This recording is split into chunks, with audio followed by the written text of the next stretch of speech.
Hello students, now we have to start the chapter that is federalism. ठीक है, तो federalism ने हमने अभी तक क्या देख लिया था अबाउट द फेडरलिज्म के व्हाट इज फेडरलिज्म. क्या है फेडरलिज्म? डिवीजन ऑफ पावर है ना अमंग वेरियस कॉन्स्टिट्यूएंट यूनिट्स. ठीक है, फिर हमने इसके फीचर्स देख लिए थे कि फेडरल कंट्री होने के लिए क्या क्या फीचर्स होने ज़रूरी हैं. ठीक है, जैसे पावर वेरियस कॉन्स्टिट्यूएंट यूनिट्स में होनी चाहिए, 2 या 2 से ज़्यादा मोर देन 2 कॉन्स्टिट्यूएंट यूनिट्स होनी चाहिए, है ना. और पावर के डिस्ट्रीब्यूशन को प्रॉपरली जस्टिफाइड करने के लिए जुडिशरी होनी चाहिए जिससे कोई भी कॉन्फ्लिक्ट ना हो. इवन रेवेन्यू या जो अर्निंग है उसका भी हमने क्या देख लिया था कि प्रॉपर सोर्स हो, है ना, ऑटोनॉमी हो, स्टेट और सेंट्रल आपस में एक दूसरे पर डिपेंडेंट ना रहे.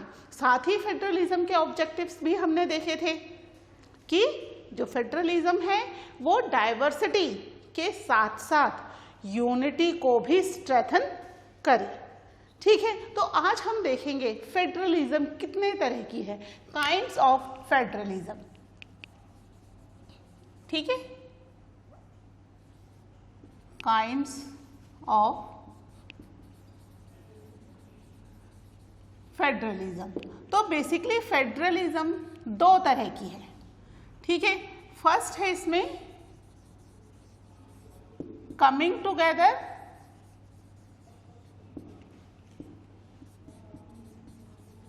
फेडरलिज्म. कमिंग टुगेदर क्या है, जैसा कि नाम से आ रहा है कमिंग टुगेदर, आपस में एक दूसरे के साथ जॉइंट हो रहे हैं.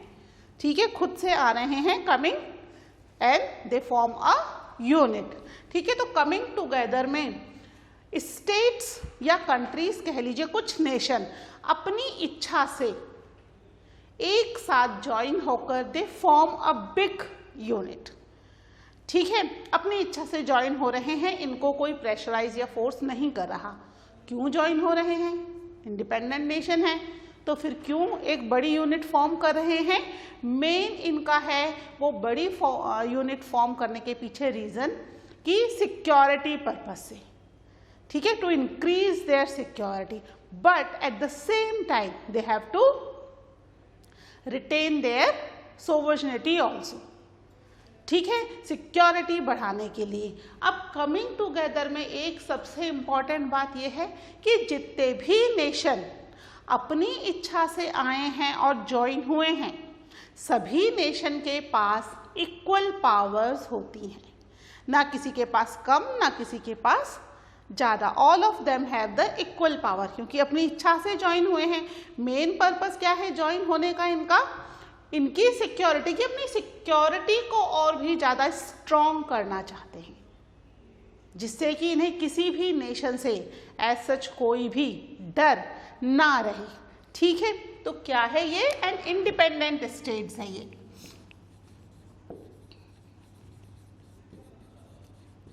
And independent states. ठीक है, क्या कर रहे हैं वो? अपनी इच्छा से आ रहे हैं. ठीक है, and independent states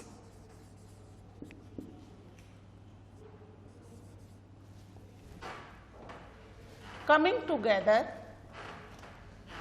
independent states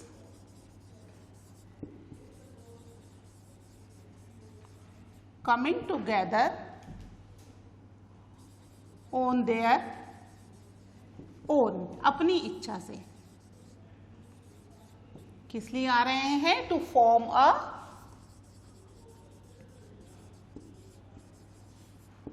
big unit, एक बड़ी यूनिट को फॉर्म कर रहे हैं.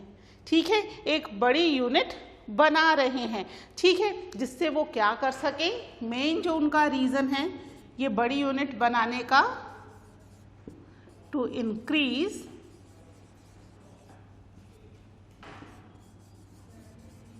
There security.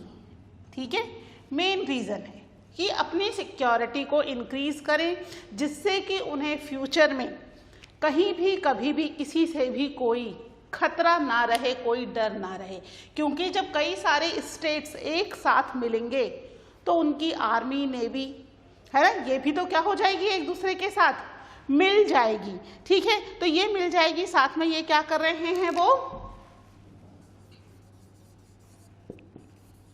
They pool their sovereignty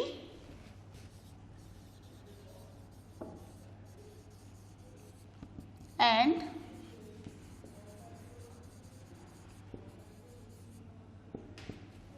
retaining their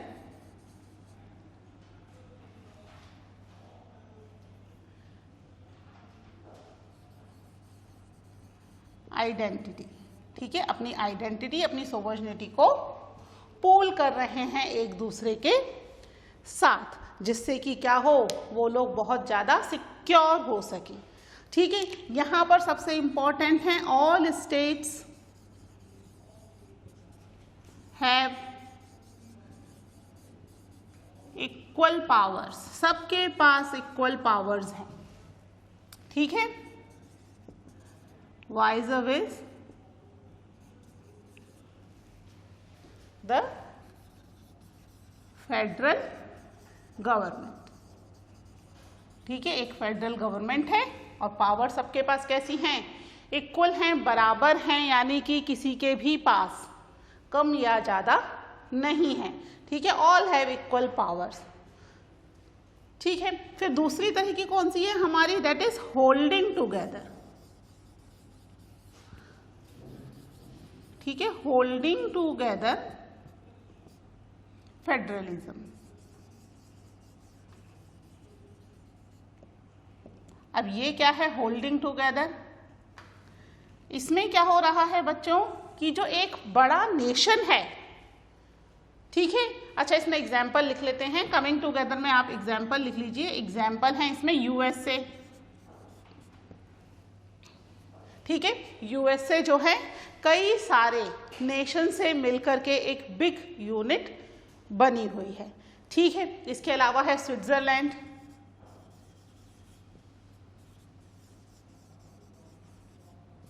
ठीक है, these are the example of a coming together federation, जो कि किससे मिलकर के बने हुए हैं, छोटे छोटे नेशन से मिलकर के एक बड़ी यूनिट बनी हुई है। जबकि होल्डिंग टुगेदर में क्या है, एक बड़ा नेशन है और उसने क्या कर दिया, अपनी पावर को अपनी ही कंट्री के वेरियस कॉन्स्टिट्यूएंट यूनिट्स में डिवाइड कर दिया। ठीक है, क्या होगा, a big nation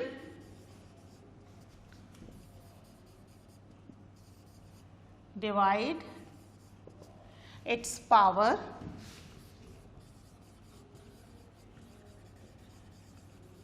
among various constituent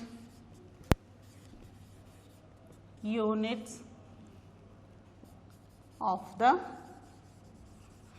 country. अपनी ही कंट्री की कई सारी कॉन्स्टिट्यूएंट यूनिट्स उसने बना दी और उसके अंदर उसने पावर को डिवाइड कर दिया। इसका एग्जाम्पल तो हम खुद ही हैं, इंडिया। इंडिया एक बड़ा नेशन है और क्या किया, यहाँ पर कई सारे स्टेट्स बना दिए गए हैं और उन स्टेट्स में पावर को डिवाइड कर दिया गया है। लेकिन होल्डिंग टुगेदर और कमिंग टुगेदर में फर्क है।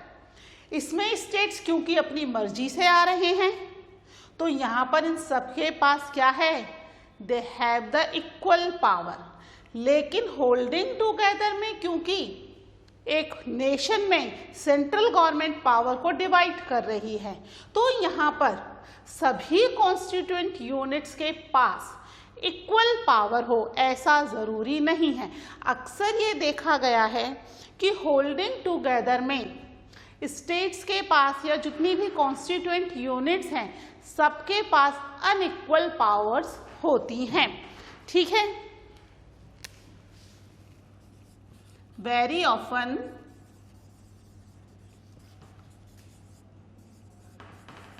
these constituent units have unequal power. ठीक है, पावर कैसी है यहां पर,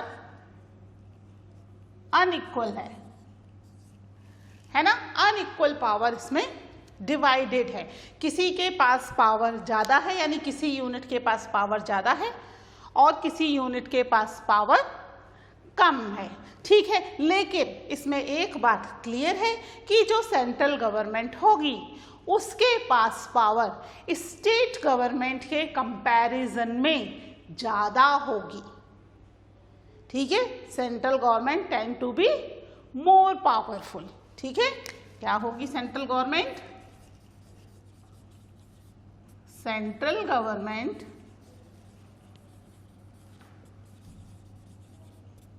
tend to be more powerful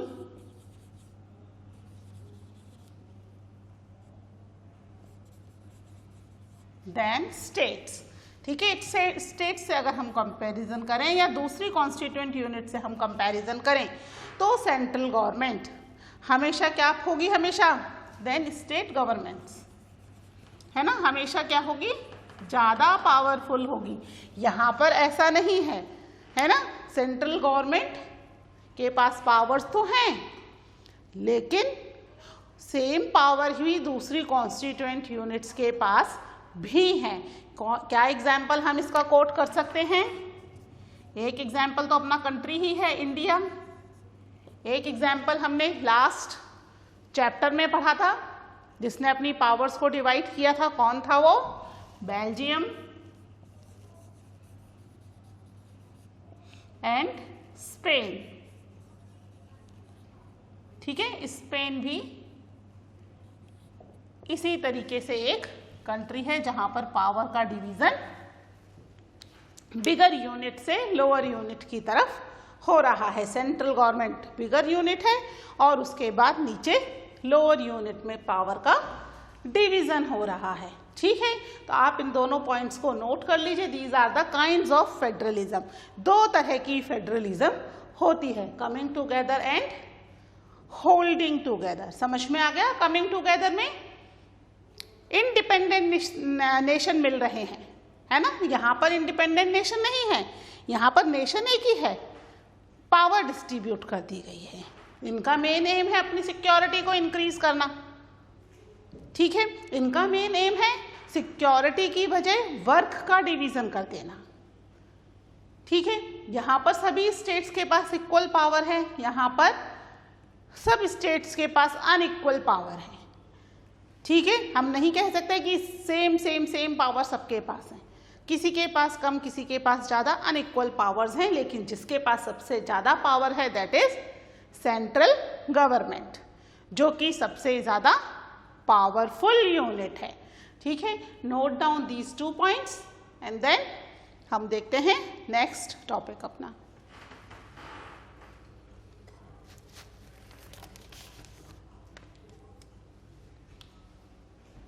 ठीक है, इसको रब कर दो।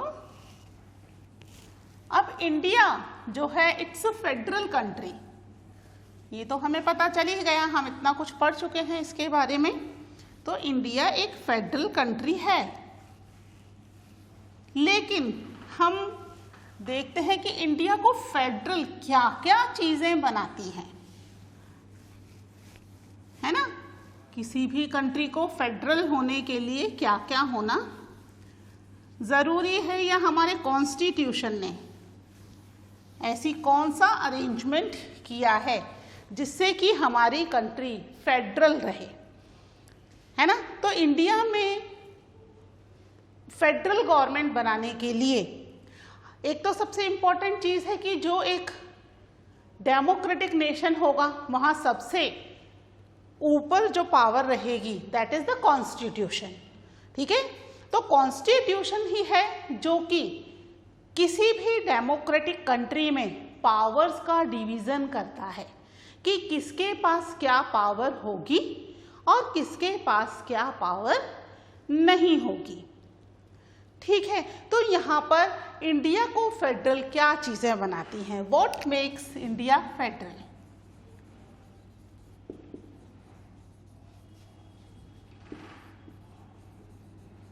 What makes India federal. ठीक है, तो इंडिया को भी फेडरल कौन बनाता है? इंडिया को भी फेडरल बनाती है इसका कॉन्स्टिट्यूशन।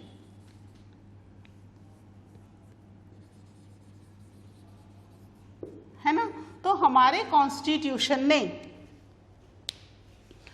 जब इन कॉन्स्टिट्यूशन हमारा लिखा गया उस समय ओरिजिनली जो पावर का डिस्ट्रीब्यूशन हुआ वो पावर का डिस्ट्रीब्यूशन 2 ही यूनिट्स में हुआ। ठीक है, एक थी सेंट्रल गवर्नमेंट और उसके बाद सेकंड थी स्टेट गवर्नमेंट। ठीक है, इन 2 यूनिट्स में ही पावर का डिवीजन हुआ ओरिजिनली।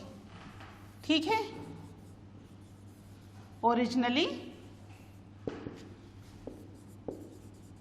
Originally power sharing. ठीक है, पावर शेयरिंग हम देख चुके हैं। तो जो ओरिजिनली हमारा कॉन्स्टिट्यूशन था, कॉन्स्टिट्यूशन ने पावर जो है इन 2 यूनिट्स में डिवाइड की।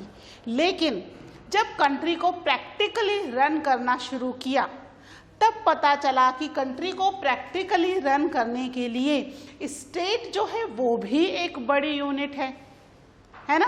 हमने देखा कि वर्ल्ड की बहुत सारी कंट्रीज ऐसी हैं जो इंडिया के एक स्टेट से भी छोटी हैं। जैसे हमने एग्जाम्पल लिया था ना, बेल्जियम किससे कंपेयर किया?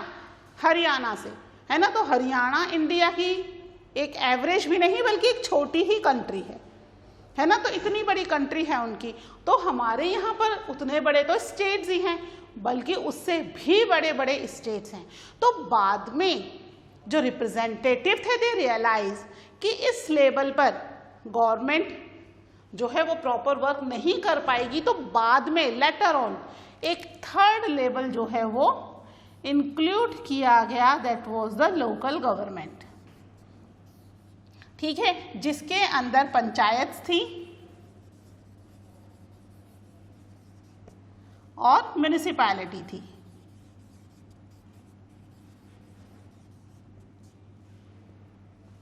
ठीक है, ये कब किया गया? ये बाद में लेटर ऑन, है ना, later on it was included. बाद में इसको इंक्लूड कर दिया गया, जिसमें क्या थी? पंचायत थी एट द रूरल लेवल, है ना। गांव में तो कैसे म्युनिसिपैलिटी बनेगी? गांव में रूरल लेवल पर उन्होंने पंचायत बना दी, जो कि ऑलरेडी विलेजेस में एग्जिस्ट थी, है ना। ऑलरेडी विलेजेस के अंदर लोग पंचायत बना रहे थे और उस पंचायत के अकॉर्डिंग ही दे हैव टू वर्क। ठीक है, तो उस पंचायत को इन्होंने क्या कर दिया? लीगलाइज कर दिया। अब आप प्रॉपरली रूल्स रेगुलेशन के अकॉर्डिंग इलेक्शंस लड़ो और पंचायत बनाओ, और उस पंचायत को प्रॉपर रिकॉग्निशन दे दी गई। वहीं अर्बन एरियाज में, शहरों में तो पंचायत नहीं बन सकती, है ना, गवर्नमेंट है ऑलरेडी। तो यहाँ पर म्युनिसिपैलिटीज बना दी गई, जो कि क्या करेंगी? उस स्टेट को, या हम कह सकते हैं उस रूरल एरिया को, उस सिटी को प्रॉपर वर्क करने में हेल्प करेंगी। ठीक है, क्या डेवलपमेंट होना है, ठीक है, उन सब डेवलपमेंट के अकॉर्डिंगली ही यहाँ पर ये म्युनिसिपैलिटीज क्रिएट की गई। तो पहले कितनी यूनिट्स थी? केवल 2 ही यूनिट्स थी, तीसरी यूनिट बाद में जोड़ी गई। ठीक है, ओरिजिनली 2 ही यूनिट है, तीसरी यूनिट बाद में आई। अब जो हमारा कॉन्स्टिट्यूशन है उसने वर्क का भी डिवीजन कर दिया, जिससे कि कोई कॉन्फ्लिक्ट ना हो। तो ये जो वर्क का डिवीजन है वो भी किसमें हुआ? केवल इन 2 यूनिट्स में वर्क का डिवीजन हुआ। ठीक है, क्यों हुआ इन 2 यूनिट्स में वर्क का डिवीजन? क्योंकि यही 2 यूनिट तो ओरिजिनल है ना, ये तो बाद में बनी। इसके पास एज सच जो स्टेट गवर्नमेंट की पावर है, उसको, उन पावर्स को यहाँ पर थोड़ा सा शेयर कर दिया गया है, पावर शेयरिंग कर दी गई है। ठीक है, लेकिन जो कॉन्स्टिट्यूशन है उसके हिसाब से वर्क का डिवीजन सेंट्रल गवर्नमेंट और स्टेट गवर्नमेंट में किया गया है। यानी जो लोकल गवर्नमेंट के सब्जेक्ट्स हैं वो कुछ भी डिसाइडेड नहीं है, सेंट्रल गवर्नमेंट के और स्टेट गवर्नमेंट के वर्क डिसाइडेड हैं। ठीक है, क्या वर्क डिसाइडेड है? अब जो कॉन्स्टिट्यूशन है,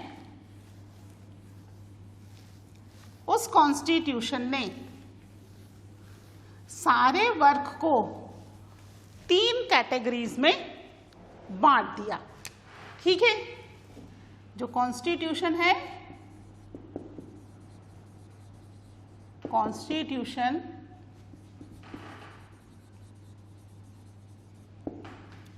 provided the subjects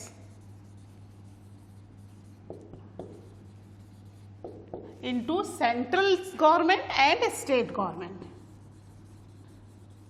into central government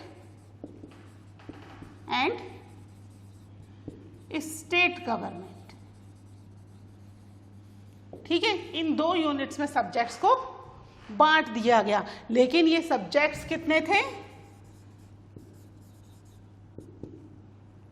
with in 3 list. ठीक है, ये जो सब्जेक्ट डिस्ट्रीब्यूट किए गए, यूनिट्स 2 हैं लेकिन लिस्ट कितनी बनाई? 3 लिस्ट बनाई। सबसे पहले बना दी थी यूनियन लिस्ट। ठीक है, यूनियन लिस्ट नाम से पता चल रहा है, यूनियन यानी सेंट्रल गवर्नमेंट, यानी इस लिस्ट में जितने भी सब्जेक्ट हैं उन सभी सब्जेक्ट पर सेंट्रल गवर्नमेंट लॉ बनाएगी। इस पर लॉ बनाने का राइट किसको मिला? केवल सेंट्रल गवर्नमेंट को मिला। तो इसमें किस तरह के सब्जेक्ट होंगे?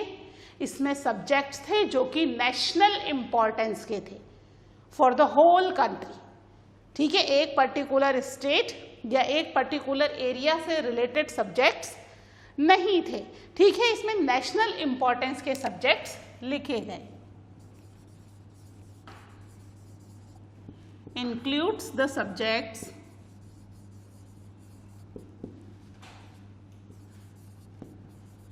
ऑफ द नेशनल इंपॉर्टेंस, है ना।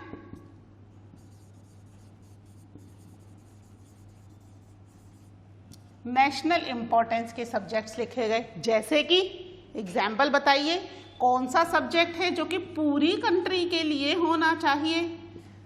डिफेंस, है ना, हमारी सुरक्षा की जिम्मेदारी नेशनल लेवल पर है। फिर अभी नोटबंदी हुई थी, किसने की? सेंट्रल गवर्नमेंट में, यानी कि करेंसी। करेंसी से रिलेटेड सब्जेक्ट भी कौन बनाएगा? सेंट्रल गवर्नमेंट बनाएगी। हमें किसी भी दूसरी कंट्री के साथ कैसे रिलेशन रखने चाहिए या कैसे नहीं, है ना, किसको क्या जवाब देना है, यानी कि फॉरेन अफेयर।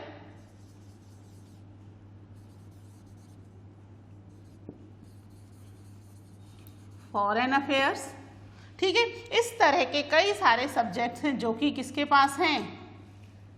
सेंट्रल गवर्नमेंट के पास हैं। यूनियन लिस्ट पर वर्क करने का राइट किसको दिया गया? सेंट्रल गवर्नमेंट बनाएगी। इसके अलावा एक और लिस्ट दी, उसको नाम दिया गया स्टेट लिस्ट। ठीक है, अब नाम से पता चल रहा है स्टेट लिस्ट, यानी कि इस लिस्ट में जितने भी सब्जेक्ट्स होंगे उन सभी सब्जेक्ट्स पर लॉ बनाने का काम कौन करेगा? वो काम करेगी स्टेट गवर्नमेंट। ठीक है, स्टेट गवर्नमेंट ही उस पर लॉ बनाएगी, यानी कि वो सब्जेक्ट कैसे हैं? लोकल इंपॉर्टेंस के हैं। अपने अपने एरिया में अपने अपनी पॉपुलेशन के अकॉर्डिंगली या उनकी नीड्स के हिसाब से they can make the law. ठीक है, उस पर लॉ बनाने का काम स्टेट का है। तो वो सब्जेक्ट्स कौन से हैं? इसमें स्टेट एंड लोकल इंपॉर्टेंस के सब्जेक्ट्स हैं। ठीक है, इट्स कंटेन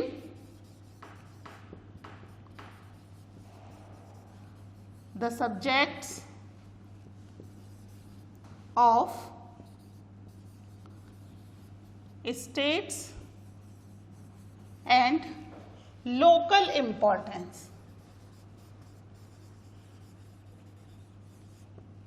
ठीक है, लोकल इंपॉर्टेंस के सब्जेक्ट्स हैं। लोकल इंपॉर्टेंस के सब्जेक्ट जैसे कि पुलिस से रिलेटेड, ठीक है, किसी भी स्टेट के लिए पुलिस व्यवस्था कौन करेगा? वो करेगी वहाँ की गवर्नमेंट, स्टेट गवर्नमेंट। ठीक है, अगर फार्मर्स को दिक्कत है, एग्रीकल्चर से रिलेटेड प्रॉब्लम्स को सॉर्ट आउट कौन करेगा? वहाँ की गवर्नमेंट। ठीक है, क्योंकि लोकल लेवल पर काम करना है। उस स्टेट में अगर ट्रेड से रिलेटेड कोई प्रॉब्लम है, that is also solve by the state government, है ना। ऐसे बहुत सारे सब्जेक्ट्स हैं जो कि लोकल इंपॉर्टेंस के हैं। ठीक है, इसके अलावा एक और लिस्ट आई, कॉन्करेंट लिस्ट।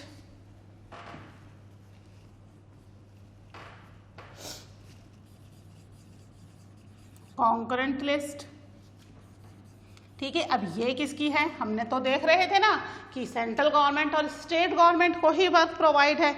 तो ये तीसरी लिस्ट में कौन काम करेगा?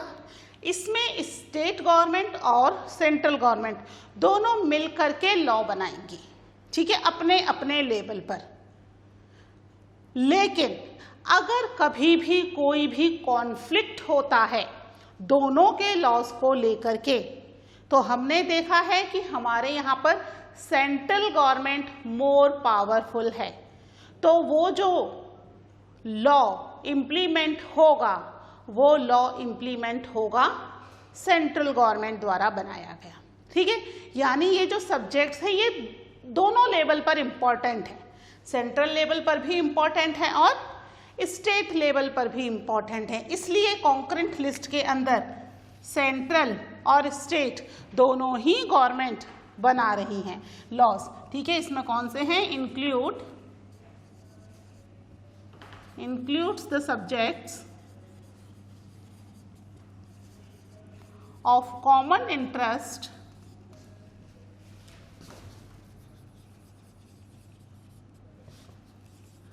of both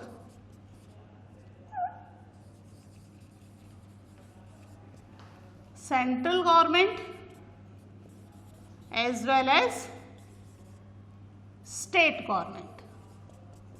ठीक है, अब इसमें कौन से सब्जेक्ट्स मेंशन होंगे? सब्जेक्ट्स मेंशन होंगे सच एज, जो कि दोनों के लिए हैं। ठीक है, जैसे कि मैरिज है, अडॉप्शन। ठीक है, ऐसे बहुत सारे सब्जेक्ट्स हैं जो कि दोनों ही गवर्नमेंट से रिलेटेड हैं। फॉरेस्ट देख लीजिए, एजुकेशन हम पढ़ते हैं ना, सीबीएसई में पढ़ रहे हैं हम, तो सेंट्रल गवर्नमेंट के एजुकेशन सिस्टम में पढ़ रहे हैं। तो क्या राजस्थान का कोई एजुकेशन सिस्टम नहीं है? आरबीएसई भी तो है राजस्थान बोर्ड में। ठीक है, तो इस तरीके से कॉन्करेंट लिस्ट में ये दोनों मिलकर के लॉज बनाएंगे।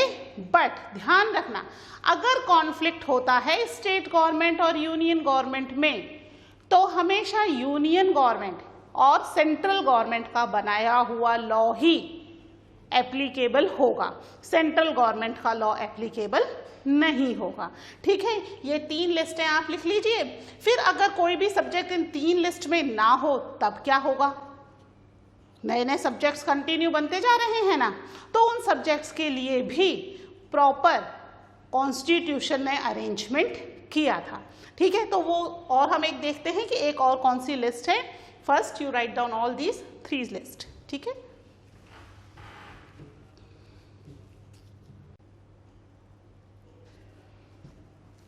ओके, आपने नोट डाउन कर लिया। तो अब जो भी सब्जेक्ट नया क्रिएट होता है ना, हमारे जो कॉन्स्टिट्यूशन मेकर्स थे वो बहुत दूर की देखते थे। उन्हें पता था कि कंट्री डेवलप होगी, है ना, नए नए साइंटिफिक टेक्नोलॉजिकल इम्प्रूवमेंट्स होंगे, तो फिर नए सब्जेक्ट्स भी एग्जिस्टेंस में आएंगे। तो उन्होंने एक प्रोविज़न और डाल दिया कि भाई अगर फ्यूचर में कोई नया सब्जेक्ट आता है, यानी उस समय तक जितने भी पॉसिबल सब्जेक्ट्स थे, सारे के सारे सब्जेक्ट्स उन्होंने अपनी इन 3 लिस्ट में कवर कर लिए थे। ठीक है, लेकिन अगर फ्यूचर में कोई नया सब्जेक्ट्स आता है तब फिर उस सब्जेक्ट्स के बारे में क्या होगा? तो इसके लिए इन्होंने एक और लिस्ट का प्रोविज़न रखा कि इन 3 लिस्ट के अलावा एक 4th लिस्ट भी आ जाएगी तब जब नए सब्जेक्ट्स आएंगे, दैट इज रेसिड्यूअरी लिस्ट। ठीक है, ये लिस्ट किस लिए है? ये लिस्ट है नए नए सब्जेक्ट्स को इंक्लूड करने के लिए, है ना। पुराने सब्जेक्ट्स तो ऑलरेडी उन 3 लिस्ट के अंदर मेंशन है। ठीक है, तो नए सब्जेक्ट्स आने के लिए ये लिस्ट लगाई गई है। अब इस लिस्ट में कौन काम करेगा? Who will make the law? Definitely which is more powerful. कौन है मोर पावरफुल? सेंट्रल गवर्नमेंट, है ना। सेंट्रल गवर्नमेंट मोर पावरफुल है।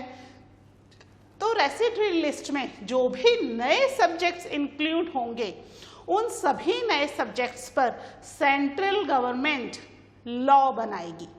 ठीक है, with the passage of time नए नए सब्जेक्ट्स इंक्लूड होते चले जा रहे हैं। ठीक है, तो इसमें कौन से सब्जेक्ट्स हैं?